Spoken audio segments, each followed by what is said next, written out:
नमस्कार, मैं हूं प्रदीप। आप देख रहे हैं थिंक 360। जवाई बांध में आता पानी अक्सर जालोर की उम्मीदें जगाता है, लेकिन उसके हाथ में कुछ नहीं है। जवाई में जालोर के हक निर्धारण की मांग बरसों से उठती है, लेकिन हक दिया नहीं जा रहा,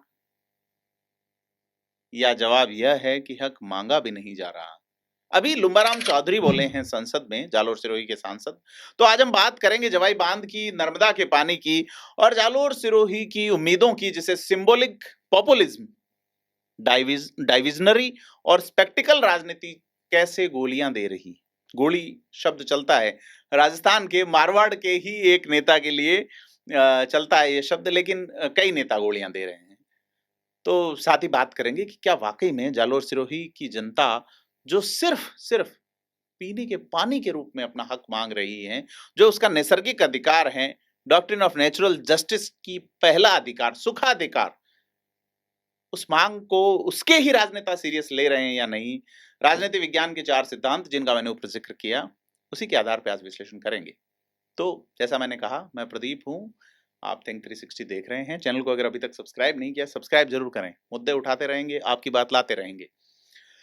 तो आज हम एक ऐसे ज्वलंत मुद्दे पर बात करने जा रहे हैं जो राजस्थान की लाखों जिंदगियों को सीधे तौर पर प्रभावित करती है। पानी का संकट। यह सिर्फ पानी की कमी नहीं, बल्कि दशकों से लंबित समझौतों और हमारे हक के पानी की लड़ाई है, जिसकी गूंज अब संसद तक एक बार फिर से पहुंची है। लुम्बाराम बोले हैं नर्मदा के मुद्दे पे, साहब नर्मदा का पानी दिलाओ। आज नहीं, 27-28 मार्च को भी बोले थे। इससे पहले बेचारे देवजी पटेल भी बोले थे, जिनकी जमानत जब्त हुई। राजनीति फिलहाल किनारे पे है, सांचौर में। लेकिन उसको छोड़ते हैं। जालोर सिरोही के 3 प्रमुख वादे आपको मैं याद दिलाता हूं, शायद आप भूल गए हों।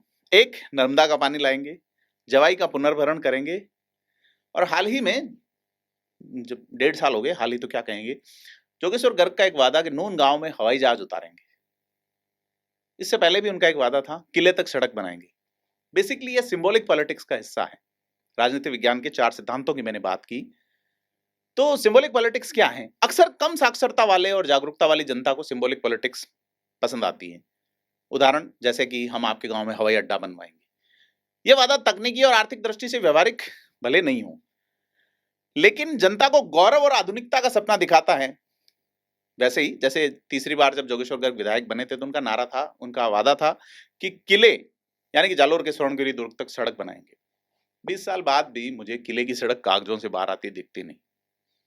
आजकल जालोर में किले की मजार जरूर चर्चा में।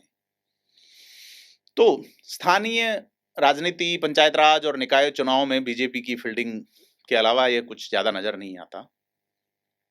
तो सिंबॉलिक पॉलिटिक्स। एक और पॉलिटिकल साइंस का सिद्धांत है पॉपुलिज्म, जिसे कहते हैं जन लुभावन राजनीति। पॉपुलिज्म एक ऐसी रणनीति है जिसमें नेता जनता की भावनाओं, आकांक्षाओं और नाराजगियों का दोहन करते हैं, और वो ऐसे वादों के जरिए दोहन करते हैं जो अव्यवहारिक और असंभव होते हैं, लेकिन जनता की आंखों में चमक, स्पार्क पैदा कर दी जाती। जैसे कि जवाई पुनर्भरण जो है ना, जिस पे आप नाच रहे हैं, वो जालोर का मुख्य मुद्दा नहीं है। जालोर का मुख्य मुद्दा है कि जवाई के पानी में उसका हक निर्धारण। भी जवाई बांध भर भी गया, और बीते 50-60 साल में कई बार भरा है, लेकिन क्या पानी मिला? मिला तो बाढ़ के रूप में, हक के रूप में नहीं। अमित शाह सायला में एक सभा में कह गए, जहां से जोगेश्वर गर्ग के पक्ष में माहौल बना कि जवाई का पुनर्भरण करेंगे। जनता उसी वादे पे नृत्य कर रही। लहलोद सरकार, हमारी ये जवाई नदी सूखती जा रही है, मगर उसको जिंदा करने का कोई काम नहीं कर। आप हमारे गर्ग साहब को एमएलए बना दो। गुजरात में कई नदियों को मोदी जी ने पुनर्जीवित किया है। हमारी जवाई नदी को भी पुनर्जीवित करने का काम भारतीय जनता पार्टी की सरकार करेगी। और इसी वादे पे 1 साल पहले, पिछले साल, मतलब 1 साल हुआ या नहीं, भाजपा को समर्थन करने वाले किसान संघ ने जालोर में धरना प्रदर्शन का एक प्रहसन भी रचा था। ध्यान भटक भी गया निश्चित तौर पे। तो ये मुद्दा अगले चुनावों तक जिंदा रखना है। और जोगेश्वर गर्ग, जो कि राजनीति में एक जो राजनीति में सीधे तौर पे कहें, जोगेश्वर गर्ग एक ऐसे व्यक्ति हैं जिन्होंने सिद्धांत की पॉलिटिक्स की है और अभी भी वो कह चुके हैं कि भाई मैं इस बार टिकट नहीं मांगूंगा, मैं चुनाव नहीं लड़ूंगा, मैं जनहित में कार्य करूंगा। फिलहाल राजस्थान की विधानसभा के उप मुख्य सचेतक हैं। चाहे राजस्थानी भाषा का मुद्दा हो या सिद्धांतों की बात, जोगेश्वर गर्ग हमेशा अपनी बात को प्रभावी तरीके से रखते हैं और प्रभाव छोड़ते भी नजर आते हैं। मारवाड़ में खास करके ऐसे पॉलिटिशियंस का अभाव है और खास करके जिस वर्ग से आते हैं, क्योंकि जोगेश्वर गर्ग को एक वर्ग का लीडर कह देना ठीक नहीं है कि वो पढ़ने लिखने वाले, व्यवहारिक विचारों वाले व्यक्ति नजर आते हैं। लेकिन मैं कह रहा हूं काम हो रहा है या नहीं हो रहा, ठीक है मैं बहुत अच्छा व्यक्ति हूं, लेकिन आउटपुट तो बड़ी चीज ये है कि जवाई पुनर्भरण हो भी गया तो क्या वाकई में जालोर को जवाई नदी में पानी मिलेगा? राइपेरियन राइट की पालना तो और कहीं हो भी नहीं रही। राजस्थान में नदी में कहीं किसी बांध से पानी नहीं छोड़ा जा रहा और पुनर्भरण हो भी गया तो आपको क्या मिलेगा? तो जालोर को एक बार फिर धरना प्रदर्शन के लिए तैयार रहना पड़ेगा कि साहब हमें पानी तो दो, भर तो लिया आपने, पुनर्भरण तो हो गया। तो जो पॉपुलिज्म का जो सिद्धांत है उसमें बड़े और चमकदार वादे किए जाते हैं ताकि जमीनी समस्याओं से ध्यान हटे। जनता वर्सेज व्यवस्था की भावना को हवा दी जाती है कि साहब व्यवस्था, सिस्टम ही ऐसा है। अच्छा होता कि लुम्बाराम चौधरी संसद में 27 मार्च को जो बात कह चुके थे उसी कागज को उन्होंने आज वापस पढ़ दिया। बेहतर यह होता कि वो जालोर सिरोही में हुए नलकूप घोटाले का मामला उठाते, जो जालोर में आज तक के इतिहास का सबसे बड़ा पेयजल घोटाला है। परंतु कहा जा रहा है कि उस ठेकेदार की पहुंच इतनी है कि जलदाय मंत्री की भी हैसियत या तो बची नहीं या फिर बढ़ गई या कि वे बोल नहीं पाते। लुमाराम तो बेचारे पहली बार के लेजिस्लेटर हैं। यहाँ 5 बार वाले जोगेश्वर गर्ग भी हैं, 4 बार वाले समाराम गरासिया भी हैं, तीसरी बार वाले समरजीत सिंह, ओटाराम और जीवाराम भी हैं, 2 बार वाले छगन सिंह राजपुरोहित और रतन देवासी भी हैं। इस मुद्दे पे सब चुप हैं, मौन हैं, खामोश हैं। ऐसा लगता है कि जिसका भी दौर रहा, यहाँ का जो सिस्टम सो कॉल्ड है वह कद्दू काटता रहा और सब में बांटता रहा। इंजन सिंगल रहा हो या डबल, ईंधन खूब फूंका है और धुआं तक नहीं निकला। और यही है डाइवर्जनरी पॉलिटिक्स, ध्यान भटकाने की राजनीति।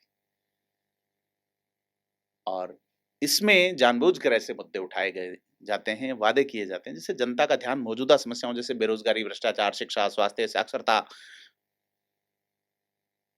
से हटे और वह किसी आकर्षक सपने या विवाद में उलझी रहे। मसलन हवाई जहाज उतरेगा, मसलन किले पे सड़क चढ़ेगी, मसलन नर्मदा का पानी मिलेगा, मसलन पुनर्भरण होगा। आपके कंठों तक, आपके हलक तक शुद्ध पेयजल पहुंचेगा या नहीं, आपके खेत की मेड़ को पानी मिलेगा या नहीं। एक और चीज है पॉलिटिकल स्पेक्टिकल का, मैंने जिक्र किया जिसे राजनीतिक तमाशा कहा जाता है। यह भी एक अवधारणा है जो कि कैसे एक राजनीति को एक प्रदर्शन या शो की तरह पेश किया जाता है, जनता को प्रभावित करने के लिए एक दृश्य रचा जाता है। आजकल पखवाड़े रचे जा रहे हैं जिनमें वास्तविकता गौण है। किसानों के धरने वाले प्रहसन की अगर मैं बात करूं, जो जालोर में हुआ था पिछले बार, रतन सिंह कानीवाड़ा का इंटरव्यू भी किया था। अगर किसान संघ जनहित में ही होता वो वाला, तो जालोर के घोटाले पे मौन नहीं रहता। 200 करोड़ के आसपास का घोटाला है। इसमें चूंकि जोगेश्वर गर्ग संवैधानिक पद पे हैं, फिर भी वो कागज चला रहे हैं, वो कोशिश कर रहे हैं, बाकी चुप हैं। यहां तक कि रतन देवासी भी नहीं बोले। जिला परिषद की जो बैठक थी दिशा वाली, सांसद की जो दिशा की बैठक थी, उस दिशा की बैठक में नर्मदा में कुछ घोटाले हुए हैं, इस तरह का जल जीवन मिशन की बात आई। लेकिन ये घोटाला भी तो जल जीवन मिशन का ही है, जहां एक सुपरिटेंडिंग इंजीनियर ने 200 करोड़ के आसपास का खेल कर दिया। विधानसभा छोड़िए, सरकार से भी उसकी अनुमति नहीं थी। जालोर और सिरोही जब डार्क जोन है, इसका सीधा मतलब है कि भूजल इतना अधिक दोहित हो चुका है कि अब ना तो पीने के लिए पर्याप्त जल है और न ही सिंचाई के लिए। कल्पना कीजिए कि ऐसे में जो लुम्बाराम चौधरी ने जो मुद्दा उठाया नर्मदा नहर वाला, अगर उसकी डिटेल करूं तो कई बार हम कर चुके, और अगर वो पानी पर्याप्त आता है तो सीधे तौर पे किसी जीवनदायिनी से कम नहीं है। और इन जिलों में पानी की उपलब्धता बड़ी बेकार स्थिति है, लगभग 0 है, फ्लोराइड युक्त पानी है। ऐसे में जो खेती पे निर्भर हैं किसान, उनका भविष्य तो अंधकार में है। बेचारे दिसावर में अपने बच्चों को भेज के झाड़ू पोछे वाली नौकरियां करवाते हैं। तो लुम्बाराम चौधरी ने जो बात उठाई है, वो लगातार इस मुद्दे को उठा रहे हैं। हालांकि ये मुद्दा देवजी पटेल ने भी उठाया है। तो उन्होंने दोनों जिलों को नर्मदा परियोजना से पानी की मांग की है। उन्होंने न केवल मांग की, बल्कि इतिहास के पन्नों को भी पलटा और पूर्व के समझौतों का हवाला देते हुए सरकार के सवालों को सामने रखा, सरकार के सामने सवाल रखे और आरोप लगाया कि राजस्थान के हक का पानी आज भी या तो गुजरात में बह रहा है या बर्बाद होकर समुद्र में जा रहा है। दशकों पहले का समझौता, आंकड़े बहुत सारे हैं। लेकिन बड़ी चीज, मैं आपको एक सवाल पूछना चाहता हूं, क्या आपको पानी मिलेगा नर्मदा वाला? इस पे भी मैं आऊंगा। लुम्बाराम चौधरी ने 1 सितंबर 1965 में वो जो खोसला कमेटी की रिपोर्ट थी, 1 अक्टूबर 1966 को माही जल समझौता जो हुआ उसका जिक्र हुआ। कहा गया गुजरात के खेड़ा जिले को कड़ाना बांध से जब तक पानी मिलेगा तब तक उसे नर्मदा से जल आपूर्ति शुरू नहीं हो जाती, तमाम चीज ब्ला ब्ला ब्ला, ये शर्तें थी। दोनों राज्यों के बीच सहमति बनी थी। अगर उस कागज को पढ़े तो उसमें नाथुराम मिर्धा राजस्थान के जल संसाधन मंत्री हुआ करते थे, उधर विजय त्रिवेदी थे। अब गुजरात के पास नर्मदा का पानी पहुंचा, माही का पानी नहीं दिया गया, क्योंकि माही में एक बड़ा स्टोरेज गुजरात के लिए रखा जाता है। अगर ओवरफ्लो होता है तो भी गुजरात को जाता है वो पानी। तो वो पानी यहां रोक के अगर जयसमंद में डाला जाए और वहां से जवाई के लिए लाया जाए, एक तो ये है। दूसरा ये है कि नर्मदा के जरिए आया जाए। तो बड़ा और गंभीर सवाल ये है कि 2005 से, यानी आज से 20 साल पहले गुजरात के खेड़ा जिले को जब नर्मदा का पानी मिलना शुरू हो गया 2 दशक से, तो फिर कडाना और माई बांध के पानी का 2/3 हिस्सा राजस्थान को क्यों नहीं मिल रहा?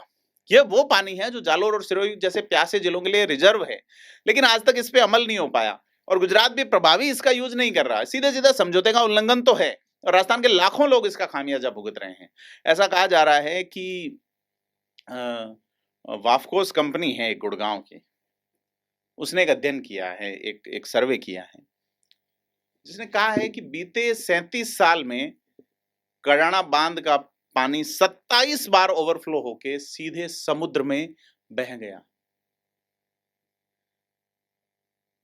1.30 lakh million cubic metre MQM पानी बिना किसी उपयोग के बर्बाद हो गया। अब ये आंकड़ा आपके रोंगटे नहीं खड़े करता, क्योंकि ये थोड़ा टेक्निकल है।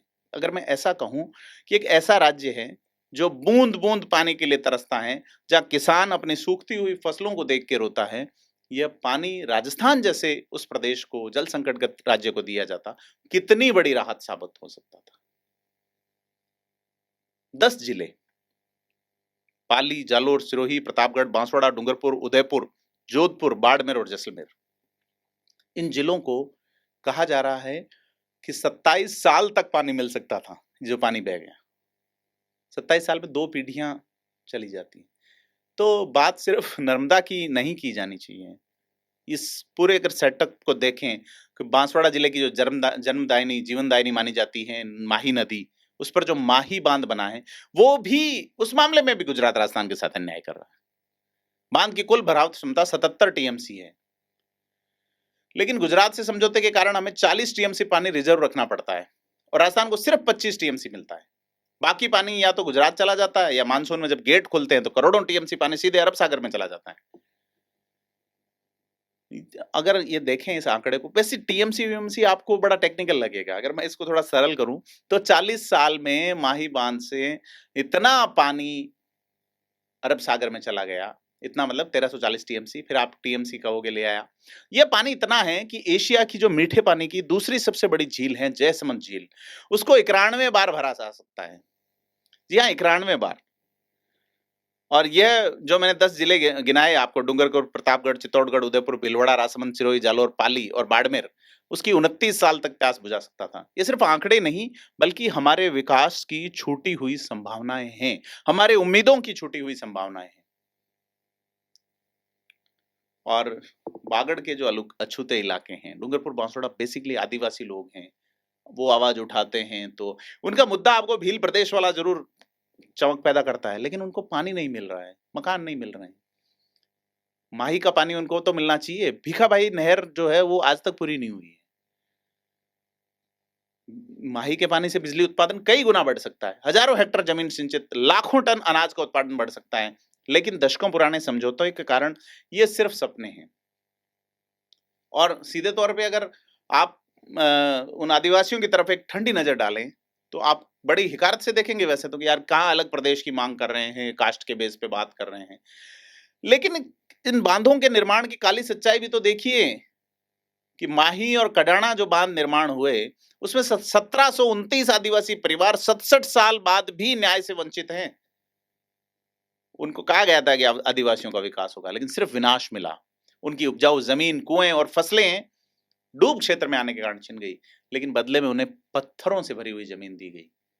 अब वे अपनी जमीन और वजूद की तलाश में दर-दर भटक रहे हैं। 2017 में 8 फरवरी को सुप्रीम कोर्ट ने एक आदेश दिया और आदेश सुप्रीम कोर्ट ने बड़ा प्रभावी आदेश दिया और कहा कि 40 गुना मुआवजा दिया जाए और 24% त्रैमासिक चक्रवृद्धि का ब्याज दिया जाए और अन्य सुविधाएं दी जाए। आज तक नहीं मिली।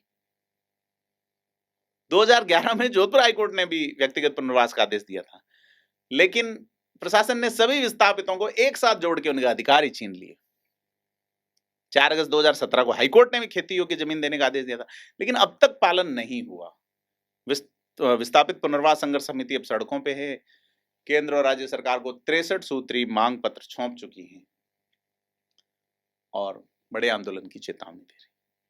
अब आप कहेंगे आप कहाँ डूंगरपुर बांसवाड़ा पहुंच गए, लेकिन मैं आपको कहानी बता रहा हूं कि ये जो लुम्बाराम चौधरी ने मामला उठाया, ये वहां से जुड़ा हुआ है। उन लोगों को कुछ नहीं मिला, वो लोग सड़क पे हैं। आपको क्या मिलेगा? लुम्बाराम चौधरी बोले हैं सुजलाम सुफलाम नहर परियोजना पे, उसे नर्मदा नहर से जोड़ने की बात भी कर रहे हैं, उसका समाधान भी सुझा रहे हैं, कोशिश कर रहे हैं। 32 नाला उनकी एक बड़ी देन है सिरोही में, लेकिन कडाना बांध का बहता पानी राजस्थान की सीमाओं तक कैसे लाएंगे? जालोर सिरोही को पेयजल के साथ साथ कृषि के लिए एक स्थायी जल समाधान देंगे या नहीं? कई बार ये मामला केंद्रीय जल आयोग में उठाया है।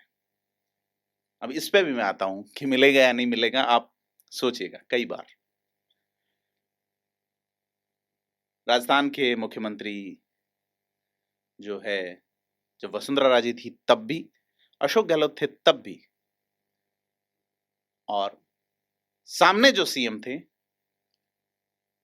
यहां से जो इस विभाग के सचिव थे राम लुभाया, जिन्होंने जिले बनाए सांचौर वाला और ये, तो राजस्थान सरकार प्रतिबद्धता की बात कर रही है, लेकिन केंद्रीय जल आयोग में यह मामला नकारा गया लगातार। और नरेंद्र मोदी जो देश के प्रधानमंत्री हैं, वो ही मुख्यमंत्री थे गुजरात के, वे नहीं चाहते थे कि मिले, वे चाहते तो तत्काल मिल जाता। ईआरसीपी की बात की जा रही है कि मध्य प्रदेश से समझौता हो रहा है, हरियाणा से यमुना जल का बंटवारा, पंजाब के साथ रावी व्यास जल विवाद और गुजरात के साथ माई जल समझौता। प्रमुख अड़चने अभी भी हैं। तो सेंट्रल वाटर कमीशन जो है, राजस्थान के तो जल शक्ति मंत्री भी रह लिए 5 साल तक, गजेंद्र सिंह शेखावत। 27 मार्च को दिए हुए भाषण पे जू नहीं रहेंगी। अब लुम्बाराम चौधरी के 30 जुलाई वाले भाषण पे कौन सा पहाड़ टूट जाएगा? तो बड़ी चीज ये है कि राजस्थान की प्यास कब बुझेगी? क्या गुजरात सीरियस होगा? नरेंद्र मोदी जो मुख्यमंत्री रहते हुए पानी नहीं देने दे रहे थे, वो प्रधानमंत्री रहते हुए देने देंगे? गुजरात का हक आप ले लेंगे? राजस्थान में जो बिजली उत्पादित हो रही है सोलर वाली, कहां जा रही है? कौन है कंपनियां? राजस्थान की तो खेजड़ियां बर्बाद हो गई। आपका जो कमजोर नेतृत्व है, चाहे वो किसी पार्टी का रहा हो, इंजन सिंगल रहे या डबल, फर्क नहीं पड़ता आम आदमी को अगर जरूरत है तो। बड़ी चीज ये है कि लुम्बाराम चौधरी के स्पीच की बात करें तो उन्होंने आंकड़े और मुद्दे को तरीके से लगाया है।